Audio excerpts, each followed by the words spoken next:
Makeup ಮಾಡ್ಕೊಂಡಾಗ ನಿಮ್ಮ skin ಕೂಡ ಈ ಥರ ಕಾಣುತ್ತಾ, ಇದನ್ನು ನಾವು ಪ್ಯಾಚಿ ಮೇಕಪ್ ಅಂತೀವಿ.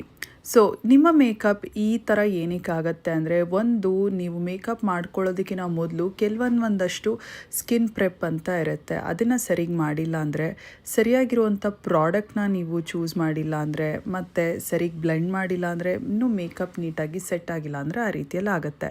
ಇವತ್ತಿನ ವಿಡಿಯೋನಲ್ಲಿ ನಾನು ತೋರಿಸ್ಕೊಡುವಂಥ ಒಂದೊಂದು ಸ್ಟೆಪ್ಪು ನೀವು ಕರೆಕ್ಟಾಗಿ ಫಾಲೋ ಮಾಡಿ, ನಾನು ಹೇಳ್ಕೊಟ್ಟ ಹಾಗೆ ನೀವು ಮೇಕಪ್ ಮಾಡಿ, ನಿಜವಾಗ್ಲೂ ನಿಮ್ಮ ಮೇಕಪ್ ಆ ಥರ ಆಗೋದೇ ಇಲ್ಲ. ಸೊ ಬನ್ನಿ, ಸ್ಟೆಪ್ ಬೈ ಸ್ಟೆಪ್ ರೂಟೀನ್ ನಾನು ನಿಮ್ಮ ಇವತ್ತು ಎಲ್ರಿಗೂ ತೋರಿಸ್ಕೊಡ್ತೀನಿ, ನೀಟಾಗಿ ಡೀಟೇಲಾಗಿ ಹೇಗಿರಬೇಕು ನಿಮ್ಮ ಮೇಕಪ್ ಅಂತ. ಆ್ಯಂಡ್ ನಾನು ಮೇಕಪ್ ಮಾಡ್ಕೊಂಡಿದ್ದ ನಂತರ ಕ್ಲೋಸಪ್ಪಲ್ಲಿ ಕೂಡ ನಿಮಗೆ ತೋರಿಸ್ತೀನಿ ನೋಡಿ. ಒಂಚೂರು ಕೂಡ ಪ್ಯಾಚಿಯಾಗಿ ಕಾಣೋದಿಲ್ಲ, ಕ್ರೀಸ್ ಕಾಣೋದಿಲ್ಲ, ಪೋರ್ಸ್ ಒಳಗಡೆ ಎಲ್ಲ ಹೋಗಿ ನನ್ನ ಮೇಕಪ್ ಉಳ್ಕೊಳ್ಳೋದಿಲ್ಲ. ಅಂದರೆ ಒಂದೊಂದು ಸರಿ ಚುಕ್ಕೆ ಚುಕ್ಕೆ ಥರ ಕಾಣುತ್ತೆ ನೋಡಿ, ಆ ಥರ ಏನೂ ಕಾಣೋದಿಲ್ಲ. ನನಗೆ ಪೋರ್ಸ್ ಇದ್ದರೂ ಟೆಕ್ಸ್ಚರ್ಸ್ ಇದ್ದರೂ ನನ್ನ ಸ್ಕಿನ್ ಫ್ಲಾಲೆಸ್ ಆಗಿ ಕಾಣುತ್ತೆ ಮೇಕಪ್ ಆದಮೇಲೂ ಕೂಡ. ಸೊ ನಿಮ್ಮ ಮೇಕಪ್ ಕೂಡ ಇದೇ ರೀತಿ ಇರಬೇಕಂದ್ರೆ please continue watching the video. ಒಂದು ಸ್ಟೆಪ್ ಕೂಡ ತುಂಬ ಇಂಪಾರ್ಟೆಂಟ್, ಸೊ ಮಿಸ್ ಮಾಡ್ಕೋಬೇಡಿ. ಮೊದಲನೆಯ ಇಂಪಾರ್ಟೆಂಟ್ ಸ್ಟೆಪ್ ಏನು ಗೊತ್ತಾ? ಮಾಯಿಶ್ಚರೈಸರ್ ಹಾಕ್ಕೊಳ್ಳೋದು. ನಾನು ಆಲ್ರೆಡಿ ಮಾಯಿಶ್ಚರೈಸರ್ ಹಚ್ಕೊಂಡಿದ್ದೀನಿ. ನೀವು ಕೂಡ ಯಾವುದೇ ಸ್ಕಿನ್ ಟೈಪ್ ಅವರಾಗಿದ್ರು, ಈವನ್ ಆಯಿಲಿ ಸ್ಕಿನ್ ಇರೋರಾಗಿದ್ರು ಮಾಯಿಶ್ಚರೈಸರ್ ಹಾಕ್ಕೋಬೇಕು. ಈಗ ನೀವು ನಿಮ್ಮ ಸ್ಕಿನ್ನನ್ನು ಸ್ಮೂತ್ ಮಾಡಬೇಕು. ಈಗ ನೀವು ನಿಮ್ಮ ಸ್ಕಿನ್ನಿನ ಹತ್ತಿರದಲ್ಲಿ ನೋಡಿದಾಗ ಈ ರೀತಿ ಚುಕ್ಕೆ ಚುಕ್ಕೆ ಥರ ಕಾಣುತ್ತೆ ಕೆನ್ನೆ ಮೇಲೆ, ಹಣೆ ಮೇಲೆ. ಇದು ಒಂದು ರಫ್ ಟೆಕ್ಸ್ಚರ್ ಕೊಡುತ್ತೆ. ಇದನ್ನು ನಾವು ಬ್ಲರ್ ಮಾಡೋದಕ್ಕೆ ಮತ್ತು ಮ್ಯಾಟ್ ಅಂದರೆ ಆಯಿಲ್ನ ಕಂಟ್ರೋಲ್ ಮಾಡೋದಕ್ಕೆ ಒಂದು ಪ್ರೈಮರ್ ಯೂಸ್ ಮಾಡಬೇಕು. ಇಲ್ಲಿ ನಾನು ಯೂಸ್ ಮಾಡ್ತಿರೋ ಪ್ರೈಮರ್ ಲ್ಯಾಕ್ಮಿಯ unreal blur effect primer. So ಇದನ್ನು ಸ್ವಲ್ಪ ತೊಗೊಂಡು ಈ ರೀತಿ ಮೇಯ್ನಾಗಿ ನೋಡಿ ಎಲ್ಲಿ ಪೋರ್ಸ್ ಇದೆ ಅಲ್ಲಿ ಫೋಕಸ್ ಮಾಡಿ ಫುಲ್ ಫೇಸ್ ಮೇಲೆ ಸ್ಪ್ರೆಡ್ ಮಾಡಿ. ಈಗ ಈ ಒಂದು ಪೋರ್ಸು ಒಂದು ಕಾಂಬಿನೇಷನ್ ಸ್ಕಿನ್ ಇರೋರಿಗೆ ಮತ್ತು ಆಯಿಲಿ ಸ್ಕಿನ್ ಇರೋರಿಗೆ ಜಾಸ್ತಿ ಇರುತ್ತೆ. ಇದರ ಕೆಲಸ ಏನು? ಆಯಿಲಿನೆಸ್ನ ಜಾಸ್ತಿ ಮಾಡೋದು. ಸೊ ಈ ಪ್ರೈಮರ್ ಏನು ಮಾಡುತ್ತೆ? ಆ ಪೋರ್ಸ್ ಕಾಣಿಸ್ತಿರೋ ಹಾಗೆ ಬ್ಲರ್ ಮಾಡುತ್ತೆ, ಜೊತೆಗೆ ಆಯಿಲಿನೆಸ್ ಕೂಡ ಜಾಸ್ತಿ ಆಗ್ದಂಗೆ ನೋಡ್ಕೊಳ್ಳುತ್ತೆ. ಸೊ ಇದರ ಮೇಲೆ ನೀವು ಮಾಡುವಂಥ ಮೇಕಪ್ ಸ್ಮೂತಾಗಿ ಕೂತ್ಕೊಳ್ಳುತ್ತೆ. ಆ್ಯಂಡ್ ಮೇಕಪ್ ಆದ ನಂತರ ಕೂಡ ನಿಮ್ಗೆ ಆ ಪೋರ್ಸ್ ಎದ್ದು ಕಾಣೋದಿಲ್ಲ, ಅಥವಾ ನೀವು ಯೂಸ್ ಮಾಡುವಂಥ ಪ್ರಾಡಕ್ಟು ಆ ಪೋರ್ಸ್ ಒಳಗಡೆ ಹೋಗಿ ಕೂತ್ಕೊಳ್ಳೋದಿಲ್ಲ. ಸೊ ನೋಡಿ, ನೀವು ಪ್ರೈಮರ್ ಯೂಸ್ ಮಾಡಿದ್ಮೇಲೆ ನೀವು ನಿಮ್ಮ ಫೇಸ್ನ ಟಚ್ ಮಾಡಿ ನೋಡಿದಾಗ ತುಂಬ ಸ್ಮೂತಾಗಿ ಅನಿಸುತ್ತೆ, ಪೋರ್ಸ್ ಕೂಡ ಅಷ್ಟು ಎದ್ದು ಕಾಣಿಸ್ತಿರೋದಿಲ್ಲ. ಈಗ ಏನು ಮಾಡಬೇಕು? ನಿಮಗೆ ಪಿಗ್ಮೆಂಟೇಷನ್, ಡಾರ್ಕ್ ಸರ್ಕಲ್ಸ್, ಡಾರ್ಕ್ ಸ್ಪಾಟ್ಸ್ನ ಕರೆಕ್ಟ್ ಮಾಡಬೇಕು. ಅದಕ್ಕೆ ಆರೆಂಜ್ ಕರೆಕ್ಟರ್ ಯೂಸ್ ಮಾಡ್ಬೋದು ನೀವು. ನಾನಿಲ್ಲಿ ಪ್ಯಾಕ್ನ take cover orange corrector use ಮಾಡ್ತೀನಿ. This is in the shade pumpkin. ಈಗ ಈ ಒಂದು ಸ್ಟೆಪ್ಪು ನಿಮಗೆ ಜಾಸ್ತಿ ಡಾರ್ಕ್ ಸರ್ಕಲ್ಸ್ ಇದ್ದರೆ ಯೂಸ್ ಮಾಡ್ಬೋದು ಆರೆಂಜ್ ಕರೆಕ್ಟರ್, ಇಲ್ಲ ಅಂದರೆ ಈ ಸ್ಟೆಪ್ನ ನೀವು ಸ್ಕಿಪ್ ಮಾಡ್ಬೋದು. ಇದನ್ನು ನೋಡಿ ಚೂರು ಹಾಕಬೇಕು. ಒಂದು ಟೈನಿ ಡಾಟ್ನ ಹಾಕಿ ಡಾರ್ಕ್ ಸರ್ಕಲ್ಸ್ ಎಲ್ಲಿದೆ ನೋಡಿ ಅಲ್ಲಿ ನೀಟಾಗಿ ನಿಮ್ಮ ಬೆರಳ ಸಹಾಯದಿಂದಾನೇ ಇದನ್ನು ಅದ್ರ ಮೇಲೆ ಬ್ಲೆಂಡ್ ಮಾಡಿ. ಇದೇನು ಮಾಡುತ್ತೆ ಗೊತ್ತಾ? ಒಂದು ಡಾರ್ಕ್ ಸರ್ಕಲ್ಸು ಜಾಸ್ತಿ ಎದ್ದು ಕಾಣಿಸ್ತಿರೋ ಹಾಗೆ ನೋಡ್ಕೊಳ್ಳುತ್ತೆ. ಸೊ ಇವಾಗ ಕೆಲವೊಮ್ಮೆ ನಿಮಗೆ ಜಾಸ್ತಿ ಡಾರ್ಕ್ ಸರ್ಕಲ್ಸ್ ಇದ್ದಾಗ ಅದು ಎಷ್ಟೇ ನೀವು ಫೌಂಡೇಶನ್, ಕನ್ಸೀಲರ್ ಹಾಕಿದ್ರು ಅದ್ರ ಮೇಲೆ ಅದು ಎದ್ದು ಕಾಣಿಸುತ್ತೆ. ಸೊ ಹೀಗೆ ಮಾಡಿದಾಗ this is called colour correction. ಆ ಒಂದು ಡಾರ್ಕ್ ಸರ್ಕಲ್ಸ್ ಆಗಲಿ ಪಿಗ್ಮೆಂಟೇಷನ್ ಆಗಲಿ ನೀಟಾಗಿ ಕವರ್ ಆಗುತ್ತೆ ಇದ್ರ ಮೇಲೆ ನಾವು ಕನ್ಸೀಲರ್ ಯೂಸ್ ಮಾಡಿದಾಗ. ಆ್ಯಂಡ್ ಈಗ ಕನ್ಸೀಲರ್ಗೆ ನಾನು ಎಲ್ಲೆಗಲ್ನ ಪ್ರೋ ಕನ್ಸೀಲ್ ಯೂಸ್ ಮಾಡ್ತಿದ್ದೀನಿ, ಹಾಗೂ ನನ್ನ ಶೇಡ್ ಪ್ಯೂರ್ ಬೇಷ್. ಸೊ ನಿಮ್ಮ ಸ್ಕಿನ್ ಟೋನ್ಗೆ ಪ್ರಾಪರಾಗಿ ಮ್ಯಾಚ್ ಆಗುವಂಥ ಕನ್ಸೀಲರ್ ಶೇಡನ್ನೇ ತೊಗೋಬೇಕು. ಆ್ಯಂಡ್ ನೀವು ಎಲ್ಲೆಲ್ಲಿ ಆರೆಂಜ್ ಕರೆಕ್ಟರ್ ಯೂಸ್ ಮಾಡಿದ್ರಿ ನೋಡಿ, ಕಣ್ಣಿನ ಇನ್ನರ್ ಕಾರ್ನರ್ ಮತ್ತು ಕಣ್ಣಿನ ಸುತ್ತಲೂ ಒಂದು ಡಾಟ್ ಹಾಕಿ, ಬಾಯಿಯ ಸೈಡಲ್ಲಿ ಪಿಗ್ಮೆಂಟೇಷನ್ ಇದ್ದರೆ ಅಲ್ಲಿ, ಮೂಗಿನ ಸೈಡಲ್ಲಿ, ಸೊ ಬೇಸಿಕಲಿ ನಿಮಗೆ ಪಿಂಪಲ್ ಮಾರ್ಕ್ಸ್ ಎಲ್ಲ ಇದ್ದರೂ ಅದ್ರ ಮೇಲೆ ಕೂಡ ಹಾಕ್ಬೋದು. ಇಲ್ಲಿ ನಾನು ಪ್ಯಾಕ್ನ 219 ಕನ್ಸೀಲರ್ ಬ್ರಷ್ನ ಯೂಸ್ ಮಾಡಿಕೊಂಡು ಈ ಒಂದು ಕನ್ಸೀಲರ್ನ ಬ್ಲೆಂಡ್ ಮಾಡ್ತಿದ್ದೀನಿ. ನಿಮ್ಮ ಹತ್ರ ಕನ್ಸೀಲರ್ ಬ್ರಷ್ ಇಲ್ಲ ಅಂದರೆ ಬ್ಯೂಟಿ ಸ್ಪಂಜ್ ಯೂಸ್ ಮಾಡ್ಬೋದು, ಇಲ್ಲ ಅಂದರೆ ನಿಮ್ಮ ಬೆರಳ ಸಹಾಯದಿಂದಾನೇ ಒಂದು ಲೈಟಾಗಿ ಒಂಚೂರು ಡ್ಯಾಬ್ ಮಾಡಿ ಬ್ಲೆಂಡ್ ಮಾಡಿ. ಸೊ ಯಾವುದೇ ಕಾರಣಕ್ಕೂ ಕಣ್ಣಿನ ಇನ್ನರ್ ಕಾರ್ನರ್ನ ಮಿಸ್ ಮಾಡಿಬಿಡಿ, ಯಾಕಂದರೆ ಅಲ್ಲಿ ನಾವು ತುಂಬ ಇಗ್ನೋರ್ ಮಾಡ್ತೀವಿ. ಜಸ್ಟ್ ಮೇಕ್ ಶ್ಯೂರ್ ನಿಮ್ಮ ಕಣ್ಣಿನ ಸುತ್ತಲೂ ನೀಟಾಗಿ ಕನ್ಸೀಲರಿಂದ ಬ್ಲೆಂಡ್ ಆಗಿರಬೇಕು. ಆ್ಯಂಡ್ ಇನ್ನೂ ಒಂದು ಮುಖ್ಯವಾದ ವಿಷಯ, ನಿಮ್ಮ ಸ್ಕಿನ್ ಟೋನ್ಗೆ ಕರೆಕ್ಟಾಗಿ ಮ್ಯಾಚ್ ಆಗುವಂಥ ಕನ್ಸೀಲರ್ ಶೇಡನ್ನೇ ತೊಗೊಳ್ಳಿ. ಗೊತ್ತಾಗ್ತಿಲ್ಲ ಅಂದರೆ ನನ್ನ ವೀಡಿಯೋಸ್ ನನ್ನ ಚಾನಲಲ್ಲಿ ತುಂಬ ಸುಮಾರು ವೀಡಿಯೋಸ್ ಇದೆ, ಕನ್ಸೀಲರ್ ಶೇಡ್ ಹೇಗೆ ಚೂಸ್ ಮಾಡೋದು, ಫೌಂಡೇಶನ್ ಶೇಡ್ ಹೇಗೆ ಚೂಸ್ ಮಾಡೋದು ಅಂತ. ಸೊ ಆ ವೀಡಿಯೋಸ್ನ ನೋಡಿ, ಅವಾಗ ನಿಮ್ಗೆ ಗೊತ್ತಾಗುತ್ತೆ how to choose your right shade of product ಅಂತ. ಈಗ ನೋಡಿ, ನಿಮ್ಮ ಸ್ಕಿನ್ ಈವನ್ ಟೋನ್ ಆಗಿದೆ, ಎಲ್ಲೂ ಕೂಡ ಪಿಗ್ಮೆಂಟೇಷನ್ ಕಾಣಿಸ್ತಿಲ್ಲ. ಈಗ ನೀವು ಬೇಕಿದ್ದರೆ ಫೌಂಡೇಶನ್ ಯೂಸ್ ಮಾಡ್ಬೋದು, ಇಲ್ಲಾಂದರೆ ಸ್ಕಿಪ್ ಕೂಡ ಮಾಡ್ಬೋದು. ಫೌಂಡೇಶನ್ ನಾನಿವತ್ತು ಯೂಸ್ ಮಾಡ್ತಿದ್ದೀನಿ, ಮ್ಯಾಕ್ನ ಸ್ಟುಡಿಯೋ ಫಿಕ್ಸ್ ಫೌಂಡೇಶನ್ ಯೂಸ್ ಮಾಡ್ತಿದ್ದೀನಿ, ಹಾಗೂ ನನ್ನ ಶೇಡ್ NC40. ನಿಮ್ಮ ಹತ್ರ ಮ್ಯಾಕ್ ಇಲ್ಲ ಅಂದರೆ ಕೆಲವ್ರಿಗೆ, ಎಲ್ರಿಗೂ ಮ್ಯಾಕ್ನ ಅಫೋರ್ಡ್ ಮಾಡೋಕ್ಕಾಗೋದಿಲ್ಲ, ಬಿಗಿನರ್ಸ್ಗೆ ಎಸ್ಪೆಷಲಿ. ಸೊ ಅವರು ನೈಕಾನ all day matte foundation use ಮಾಡ್ಬೋದು. ಮ್ಯಾಕ್ ಫೌಂಡೇಶನ್ ಕೊಡುವಂಥ ಸಿಮಿಲರ್ ಫಿನಿಶೇ ಕೊಡುತ್ತೆ ಆ್ಯಂಡ್ ಸಿಮಿಲರ್ ಕವರೇಜೇ ನಿಮಗೆ ಕೊಡುತ್ತೆ. ಫೌಂಡೇಶನ್ ಯೂಸ್ ಮಾಡುವಾಗ ಮುಖ್ಯವಾದ 2 ವಿಷಯಗಳೇನು ಗೊತ್ತಾ? ಮೊದಲನೇದು, ಅದು ನಿಮ್ಮ ಸ್ಕಿನ್ ಟೋನ್ಗೆ ಕರೆಕ್ಟಾಗಿ ಮ್ಯಾಚ್ ಆಗಿರುವಂಥದ್ದಾಗಿರಬೇಕು, ಅದು ನಾನು ಯಾವಾಗಲೂ ಹೇಳ್ತೀನಿ. ಇನ್ನೂ ಒಂದು, ಎಷ್ಟು ಕಡಿಮೆ ಪ್ರಾಡಕ್ಟ್ ಯೂಸ್ ಮಾಡ್ತಿರೋ ಅಷ್ಟು ಒಳ್ಳೆಯದು. ಈ ಒಂದು ಎಷ್ಟು ಕಡಿಮೆ ಪ್ರಾಡಕ್ಟ್ ಯೂಸ್ ಮಾಡ್ತಿರೋ ಅಷ್ಟು ಒಳ್ಳೇದು ಅಂತ ಹೇಳಿದ್ನಲ್ಲ, this is apt for all products.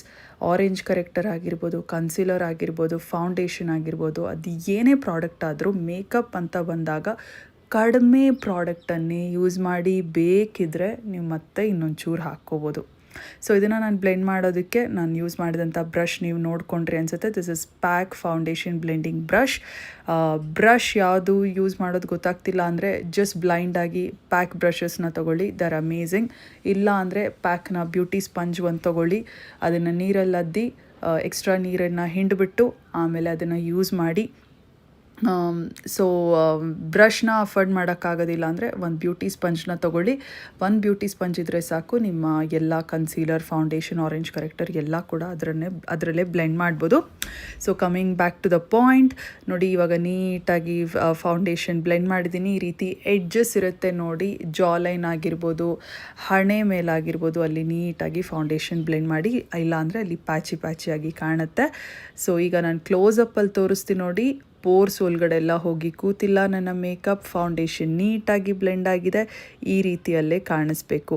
ಇವಾಗ ನೀವು ಪ್ರೈಮರ್ ಹಾಕಿಲ್ಲ ಅಂತ ಅಂದ್ಕೊಳ್ಳಿ, ಆಗ ಪೋರ್ಸ್ ಒಳಗಡೆ ಎಲ್ಲ ಕೂತ್ಕೊಂಡಿರೋದು ಮತ್ತು ಆ ಪೋರ್ಸ್ ಇನ್ನೂ ಎದ್ದು ಕಾಣಿಸೋದು. ಸೊ ಆಯಿಲಿನೆಸ್ ಕೂಡ ಜಾಸ್ತಿ ಆಗಿರೋದು, ಪ್ಯಾಚಿಯಾಗಿ ಕಾಣಿಸಿರೋದು. ಸೊ ಈಗ ನಾನು ಲೂಸ್ ಪೌಡರ್ನ, ನಾನು ಈ ಒಂದು ಪ್ಯಾಕ್ನ ಟ್ರಯಾಂಗಲ್ ಪಫ್ ಅಂತೀವಿ, ಅವ್ರ ಪಿಜ್ಜಾ ಪಫ್ ಅಂತೀವಿ. ಇದು ಪ್ಯಾಕ್ನಲ್ಲೆಲ್ಲ ಎಲ್ಲ ಬ್ರ್ಯಾಂಡಲ್ಲೂ ಇವಾಗ ಸಿಗ್ತಿದೆ. ಇದನ್ನು ನೀವು ತೊಗೊಂಡು ನಿಮ್ಗೆ ಬೇಕಿದ್ದರೆ ಎಕ್ಸ್ಟ್ರಾ ಕವರೇಜ್ ಬೇಕಂದರೆ, ಅಂದರೆ ಇನ್ನೂ ಜಾಸ್ತಿ ಕವರೇಜ್ ಬೇಕಂದರೆ ಕಾಂಪ್ಯಾಕ್ಟ್ ಯೂಸ್ ಮಾಡ್ಬೋದು. ನನಗೆ ಕವರೇಜ್ ಇಷ್ಟೇ ಸಾಕಪ್ಪ ಅಂತ ನೀವು ಅಂದ್ಕೊಂಡ್ರೆ, ನಾನಿಲ್ಲಿ ಯೂಸ್ ಮಾಡ್ತಿದ್ದೀನಿ ನೋಡಿ, ಕೆ ಬ್ಯೂಟಿಯ loose powder in the shade olive ನಾನಿಲ್ಲಿ ಯೂಸ್ ಮಾಡ್ತಿರೋದು. ಸೊ ಒಂದು ಲೂಸ್ ಪೌಡರ್ನ ತೊಗೊಂಡು ಮೇಕಪ್ನ ಸೆಟ್ ಮಾಡಿ. ಮೇಕಪ್ನ ಸೆಟ್ ಮಾಡೋದು ತುಂಬಾ ಮುಖ್ಯ, ಯಾಕಂದರೆ ನಿಮ್ಮ ಮೇಕಪ್ ನೀಟಾಗಿ ಒಂದೇ ಜಾಗದಲ್ಲಿ ಕೂತ್ಕೊಳ್ಳುತ್ತೆ. ಇದಾದ ನಂತರ ಇನ್ನೂ ಇಂಪಾರ್ಟೆಂಟ್ ವಿಷಯ ಏನಂದರೆ, ಒಂದು ಮೇಕಪ್ ಸೆಟ್ಟಿಂಗ್ ಸ್ಪ್ರೇನ ತೊಗೊಂಡು ನೀಟಾಗಿ ಫೇಸ್ ಮೇಲೆ ಸ್ಪ್ರೇ ಮಾಡ್ಕೊಳ್ಳಿ. ಇದು ಮಾಡೋದ್ರಿಂದ ನೋಡಿ ಇನ್ನೂ ಡಬಲ್ ಸೆಟ್ ಆಗುತ್ತೆ ನಿಮ್ಮ ಮೇಕಪ್. ಆ್ಯಂಡ್ ಮೇಕಪ್ ಎಲ್ಲ ಮುಗಿದಿದ ನಂತರ ಇನ್ನೊಂದು ಸರಿ ಮೇಕಪ್ ಸೆಟ್ಟಿಂಗ್ ಸ್ಪ್ರೇ ಯೂಸ್ ಮಾಡಬೇಕಾಗತ್ತೆ, ಅದು ನಾನು ಯಾವಾಗ ಹೇಳ್ತೀನಿ. ಇಲ್ಲಿ ನಾನು ಸ್ವಿಸ್ ಬ್ಯೂಟಿಯ ಮೈಕ್ರೋ ಬ್ರೌ ಪೆನ್ಸಿಲ್ನ ತೊಗೊಂಡು ಐಬ್ರೋಸ್ನ ಫಿಲ್ ಮಾಡಿ ಡಿಫೈನ್ ಮಾಡ್ತಿದ್ದೀನಿ. ಐಬ್ರೋಸ್ನ ಫಿಲ್ ಮಾಡೋದು ಹೇಗೆ ಅಂತ ಗೊತ್ತಾಗ್ತಿಲ್ಲ ಅಂದರೆ ನೋಡಿ, ಫಸ್ಟ್ ಗ್ಯಾಪ್ ಎಲ್ಲಿದೆ ನೋಡಿ, ಆ ಗ್ಯಾಪ್ಸ್ನ ಫಿಲ್ ಮಾಡಿ. ಹೇಗೆ ಫಿಲ್ ಮಾಡ್ತೀರಾ, ಆ ಕೂದಲು ಬೆಳೆಯುವಂಥ ಡೈರೆಕ್ಷನ್ನ ನೋಡಿ, ಆ ಡೈರೆಕ್ಷನ್ ಮೇಲೆ ನೀವು ಚಿಕ್ಕ ಲೈನ್ನ ಡ್ರಾ ಮಾಡ್ತಾ ಹೋಗಿ ಆ್ಯಂಡ್ ಫಿಲ್ ಮಾಡಬೇಕು. ಇದಾದ ನಂತರ ಹಿಂದೆ ಸ್ಪೂಲಿ ಇರುತ್ತೆ, ಅದನ್ನು ತೊಗೊಂಡು ಬ್ಲೆಂಡ್ ಮಾಡಿ ಈ ರೀತಿಯಲ್ಲಿ. ಆಗ ಯಾವುದೇ ಒಂದು ನೀವು ಲೈನ್ ಬರ್ದಂಗೆ ಕಾಣಿಸಿರೋದಿಲ್ಲ, ನೀಟಾಗಿ ಬ್ಲೆಂಡ್ ಆಗಿರುತ್ತೆ ಅಷ್ಟೇ. ಇದಾದ ನಂತರ ಮಸ್ಕರ ಯೂಸ್ ಮಾಡ್ತೀನಿ. ಲಾರಿಯಲ್ನ ಪ್ಯಾನರೋಮಾ ಮಸ್ಕರ ಯೂಸ್ ಮಾಡ್ತಿದ್ದೀನಿ. ಈಗ ನೋಡಿ, ಕೆಲವ್ರಿಗೆ ಐಲೈನರ್ ಇಷ್ಟ ಇರುತ್ತೆ, ಕೆಲವರಿಗೆ ಕಾಜಲ್ ಇಷ್ಟ ಇರುತ್ತೆ, ಕೆಲವ್ರಿಗೆ ಬೋಲ್ಡ್ ಥಿಕ್ ಕಾಜಲ್ ಇಷ್ಟ ಇರುತ್ತೆ, ಕೆಲವ್ರಿಗೆ ಐ ಮೇಕಪ್ ಮಾಡಬೇಕಂತ ಇಷ್ಟ ಇರುತ್ತೆ. ಹೇಗೆ ಬೇಕೋ ಹಾಗೆ ನೀವು ಈ ಮೇಕಪ್ನ ಫಿನಿಶ್ ಮಾಡ್ಬೋದು. I am just using mascara to keep it simple. And mascara ಹಾಕ್ಕೊಂಡಾಗ ಒಂಚೂರು ಇಲ್ಲಿ ಟಚ್ ಆಗಿತ್ತು ಐಲಿಡ್ ಮೇಲೆ, so I am cleaning it up with concealer brush. ಪಿಕ್ಸಿಯ ಒಂದು ಕ್ರೀಮ್ ಬ್ಲಷ್ ಯೂಸ್ ಮಾಡ್ತಿದ್ದೀನಿ. ಇದರ ಶೇಡ್ ಎಲ್ಲ ನಿಮಗೆ ಡಿಸ್ಕ್ರಿಪ್ಷನ್ ಬಾಕ್ಸಲ್ಲಿ ಕೊಟ್ಟಿರ್ತೀನಿ. ಸೊ ಇದು ಅಪ್ಲೈ ಮಾಡೋದು ಕೂಡ ತುಂಬ ಈಸಿ, ಹಾಗೆ ಬ್ಲೆಂಡ್ ಮಾಡೋದು ಕೂಡ ತುಂಬ ಈಸಿ. ಯಾವತ್ತೂ ಅಷ್ಟೇ ಬ್ಲಷ್ ಯೂಸ್ ಮಾಡಿದಾಗ ನೋಡಿ, ಅದನ್ನು ಟೆಂಪಲ್ಸ್ ಆಫ್ ಯೋರ್ ಫೇಸ್ ಅಂತೀವಿ, ಅಂದರೆ ಐಬ್ರೋ ತುದಿವರೆಗೂ ತೊಗೊಂಡು ಹೋಗಿ ಈ ರೀತಿ ಬ್ಲೆಂಡ್ ಮಾಡಿ. ಪೌಡರ್ ಬ್ಲಷ್ ಯೂಸ್ ಮಾಡ್ತಿದ್ರೆ ಅದನ್ನು ನೀವು ಬ್ರಷ್ನ ಸಹಾಯದಿಂದಾಗಿ ಅಪ್ಲೈ ಮಾಡಬೇಕಾಗತ್ತೆ. ಕ್ರೀಮ್ ಬ್ಲಷ್ಗೆ ಯಾವುದೇ ಒಂದು ಬ್ರಷ್ನ ಅಗತ್ಯ ಇಲ್ಲ, ಜಸ್ಟ್ ನೀವು you can blend with your fingers, that's it. So it's very simple and very easy and ತುಂಬ ಕ್ವಿಕ್ಕಾಗಿ ಕೂಡ ಆಗುತ್ತೆ. ಆ್ಯಂಡ್ ಇದನ್ನೇ ಸ್ವಲ್ಪ ನಾನು ಬೆರಳಲ್ಲಿ ಏನು ಮಿಕ್ಕಿತ್ತೋ ಅದನ್ನು ಐಲೈಟ್ ಮೇಲೆ ಹಾಕ್ಕೊಳ್ತಿದ್ದೀನಿ. ಲಿಪ್ಸ್ಟಿಕ್ಕಿಗೆ ಲವತ್ನ liquid mousse matte lipstick in the shade espresso martini ಇದನ್ನು ಯೂಸ್ ಮಾಡ್ತೀನಿ. ನನಗೆ ತುಂಬ ಇಷ್ಟ ಆದಂಥ ಒಂದು light nude brown lip colour ಅಂದರೆ ಇದೆ. ತುಂಬ ಫೇರ್ ಆಗಿರೋರಿಗೆ, ಮೀಡಿಯಮ್ ಸ್ಕಿನ್ ಟೋನ್ ಅವ್ರಿಗೆ ತುಂಬ ಚೆನ್ನಾಗಿ ಸೂಟ್ ಆಗುತ್ತೆ ಈ ಒಂದು ಲಿಪ್ಸ್ಟಿಕ್ಕು. ನೀವೇನಾದರೂ ಡೀಪರ್ ಸ್ಕಿನ್ ಟೋನ್ ಆಗಿದ್ರೆ ನಿಮ್ಗೆ ಸೂಟ್ ಆಗೋದಿಲ್ಲ. ಇನ್ನೊಂಚೂರು ಡಾರ್ಕ್ ಶೇಡ್ ತೊಗೊಳ್ಳಿ. ಆ್ಯಂಡ್ ಫುಲ್ ಮೇಕಪ್ ಆದ ನಂತರ ಇನ್ನೊಂದು ಸರಿ ಮೇಕಪ್ ಸೆಟ್ಟಿಂಗ್ ಸ್ಪ್ರೇ ಯೂಸ್ ಮಾಡಿ. This will double set your makeup. Also makes sure that your makeup gonna last longer, ತುಂಬ ಜಾಸ್ತಿ ಹೊತ್ತಿರತ್ತೆ. ಆ್ಯಂಡ್ ಈಗ ನೋಡ್ಬೋದು ಎಷ್ಟು ಫ್ಲಾಲೆಸ್ ಆಗಿ ಕಾಣಿಸ್ತಿದೆ ಅಂತ ನನ್ನ ಮೇಕಪ್. ಈಗ ನೋಡಿ, ನನಗೂ ಕೂಡ ಪೋರ್ಸ್ ಇದೆ, ನಂದು ಕೂಡ ಆಯ್ಲಿ skin, combination skin actually, but ನನ್ನ ಸ್ಕಿನ್ ಆಯ್ಲಿ ಆಗುತ್ತೆ. ಸೊ ಹಾಗಿದ್ರೂ ಕೂಡ ನನಗೂ ಕೂಡ ರಿಂಕಲ್ಸ್ ಇದೆ, ಫೈನ್ ಲೈನ್ಸ್ ಇದೆ, ಎಲ್ಲ ಇದ್ರೂ ಮೇಕಪ್ ಫ್ಲಾಲೆಸ್ ಆಗಿ ಕಾಣಿಸ್ತಿದೆ. ಸೊ ಏನೇನು ಇಂಪಾರ್ಟೆಂಟ್ ವಿಷಯ ಹೇಳ್ದೆ ಹೇಳಿ, ಒಂದು ಮಾಯ್ಶ್ಚರೈಸರ್ ಯೂಸ್ ಮಾಡೋದು, ಪ್ರೈಮರ್ ಯೂಸ್ ಮಾಡೋದು, ಜಾಸ್ತಿ ಡಾರ್ಕ್ ಸರ್ಕಲ್ಸ್ ಇದ್ದರೆ ಕಲರ್ ಕರೆಕ್ಟರ್ ಯೂಸ್ ಮಾಡಿ, ಕನ್ಸೀಲರ್ ಫೌಂಡೇಶನ್ ಎರಡೂ ನಿಮ್ಮ ಸ್ಕಿನ್ ಟೋನ್ಗೆ ಕರೆಕ್ಟಾಗಿ ಮ್ಯಾಚ್ ಆಗಬೇಕು, ಕಡಿಮೆ ಪ್ರಾಡಕ್ಟ್ಸನ್ನು ಯೂಸ್ ಮಾಡಬೇಕು.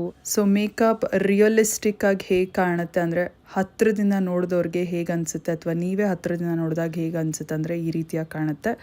ಒಂದು ಚೂರು ಪ್ಯಾಚಿಯಾಗಿ ಕಾಣೋದಿಲ್ಲ, ಸಖತ್ ನ್ಯಾಚುರಲ್ ಆಗಿ ಕಾಣುತ್ತೆ, ಬ್ಯೂಟಿಫುಲಿ ಫ್ಲಾಲೆಸ್ ಆಗಿ ಕಾಣುತ್ತೆ. ಸೊ ಗೈಸ್, ಪ್ರಾಡಕ್ಟ್ ಲಿಂಕ್ಸ್ ಎಲ್ಲ ಡಿಸ್ಕ್ರಿಪ್ಷನ್ ಬಾಕ್ಸಲ್ಲಿ ಕೊಟ್ಟಿರ್ತೀನಿ, ಚೆಕ್ ಮಾಡಿ ಅಂತ ಹೇಳ್ತಾ ಸಿಗುವ ಮತ್ತೊಂದು ವಿಡಿಯೋನಲ್ಲಿ. ಟೇಕ್ ಕೇರ್, ಬಾಯ್.